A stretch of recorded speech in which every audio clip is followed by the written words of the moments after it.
What up, YouTube? It's your boy Big Cool coming to you from Colossal Boxing Talk, and I am back tonight with another video.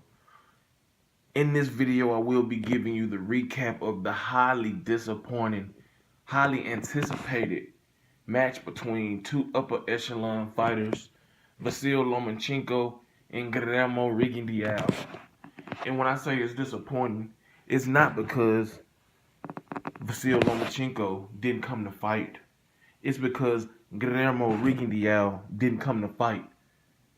And before I go any further in this video, I gotta say I was wrong. I thought that Rigondeaux would be dominant and would get the 10th round TKO victory over Vasyl Lomachenko. But I never thought in a million years that in the biggest fight of his career, although he was moving up 8 pounds, 2 weight divisions, to face a guy who's on his level, or at least we thought was on his level, that he would bitch up, quit, and not come to fight. Leading up to this fight, Guillermo Rigondeaux, or whoever runs his Twitter account, was talking mad shit.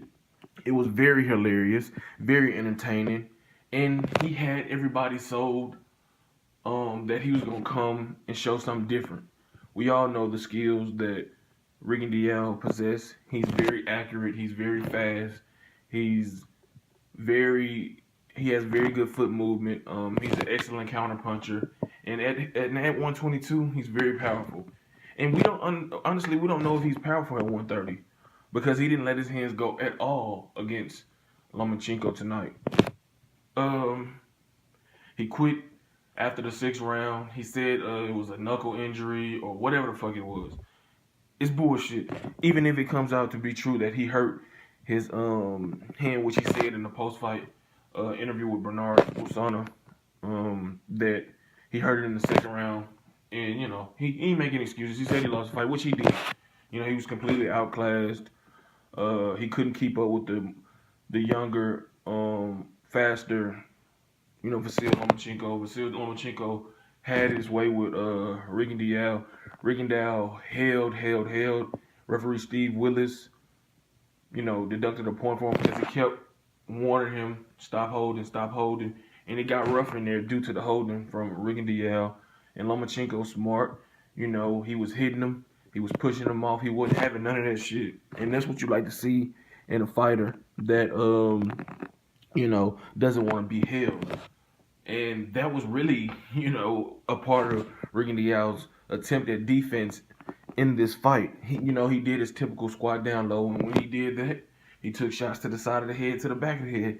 Maybe you could say that was dirty, what Lomachenko was doing, in the few times he hit him behind his head. But hey, if a guy gonna duck down that low and not stand up and fight, you gotta hit him wherever he's available to be hit, and he did that. And it's just frustrating because every boxing fan was very excited about this fight. We was on 10. The anticipation today waking up was on 10. We couldn't wait for this fight to happen. And what did we get? We got a dud because Guillermo Rigondeaux decided to bitch up, not show up, not fight after talking all that shit on Twitter, misleading us, lying to us, thinking that, he's gonna be doing this, doing that. He had Twitter fingers, and we expected those Twitter fingers to turn into, throwing combinations, but he didn't do that at all. And, I don't know how he'll come back from this. 2-time Olympic gold medalist, still a champion at 122, unless the WBA decides to strip him of this title, which they said they were gonna do. I mean, I don't know. And I'm not going to discredit Lomachenko at all because he proved that he's the superior fighter. He was the more active fighter. His jab was working. He was able to turn Rigondeaux. He hit him with, at one point in the fight, he hit him with 3 straight right uppercuts. His jab was on point, like I said. The combination punches. He was just more active. And, Rigondeaux just didn't come to fight. He didn't show up. I guess he thought that, quitting or moving up to 130 will nullify a lackadaisical or a sorry performance. But he's not immune from criticism just because he dared to be great, moved up from 122 to 130. When you go out like a sucker, when you go out like a chump, you deserve to get criticized however it comes. I don't want to hear no excuses about he was too small, he's too old, he broke his hand, because we've seen fighters fight through worse injuries than that. I remember back a few years, I don't even know the year, 2000 something, where Arthur Abraham fought Edison Miranda with a broken jaw for I think 6 rounds, and you can't tell me that that a broken hand or a broken knuckle is more painful than a motherfucking broken jaw. That means he can't really open his mouth to get the mouthpiece out, and if he did, it hurt. Blood is, he could choke on his blood or anything, you know what I'm saying? So, he fought through a damn broken jaw against a monstrous puncher in Edison Miranda, and you can't fight through a hurt hand? Come on, Rigondeaux. Man, you went out like a straight bitch.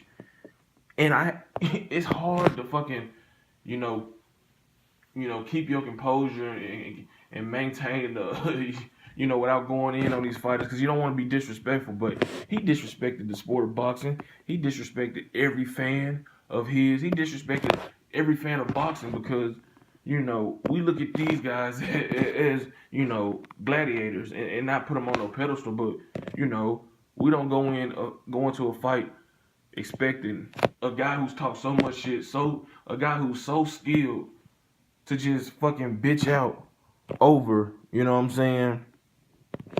Over a fucking hand, a broken hand. He looked like he was gonna get stopped in the 7th round, in my opinion, because he got hurt late in that 6th round where he was shooken up.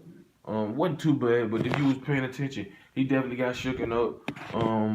I think by a left hook from Lomachenko at the end of that round. And, it was a bad performance to begin with, from the lack of punch output, which I said in my breakdown video that he had to do. He had to increase his punch output to gain the respect of Lomachenko. He didn't do that. And on top of that, he quit. He went straight defensive mode from round 1 to the time he quit after round 6, and it just leaves us with a bad taste in our mouth. But props to Vasyl Lomachenko. He did what he's supposed to do. Well, this is his 4th straight opponent he's made quit. And it doesn't matter what circumstances you want to bring up. He's made 4 straight opponents quit. You know what I'm saying? Or not 4 straight opponents. I know he made Walters quit. He knocked out Martinez. I think he stopped Sosa, or you want a clear unanimous decision. He beat Mariaga, excuse me. And now Rigondeaux. He's a bad man. He got a new nickname, call himself Lomachenko, and he's referencing the Nomos that Sugar Ray Leonard made the great Roberto Duran pull in their rematch many years ago. So Vasyl High-Tech Lomachenko is a bad man. It's gonna be a real argument if you're gonna place him number 1 ahead of Terrence Bud Crawford as the number 1 pound for pound guy. I don't know. I probably still give it to Bud because he cleaned out a whole division. He unified every title at 140 pounds. So right now I'll give him that spot. But number 2 is definitely Vasyl Lomachenko. He's a bad man. His offense is his defense. The way he's able to, swarm you, overwhelm you, and not allow you to get in a rhythm offensively, or really, be able to, be defensive, because he's just an offensive, machine. He throws punches and bunches. He can turn you. His jab is very good. He has good power. He's just an offensive, specialist, and I can't wait till his next fight. He's planning on moving to 135. Like I said, it's big names there. Easter Jr., Mikey Garcia, Jorge Linares, and more fighters. So we'll see how it plays out. But props to Vasyl Lomachenko for making Guillermo Rigondeaux quit in a brilliant performance, and shame on Guillermo Rigondeaux for quitting, letting the fans down who was excited to see this historic matchup between two-time Olympic gold medal winners. And pretty much that sums it up. If you like this video, give it a thumbs up. Subscribe to Colossal Boxing Talk. Drop those comments in the comments section below. Let me know what you thought about this fight. I'm using air quotes because it really wasn't that. Follow me on Twitter at Colossal CBT.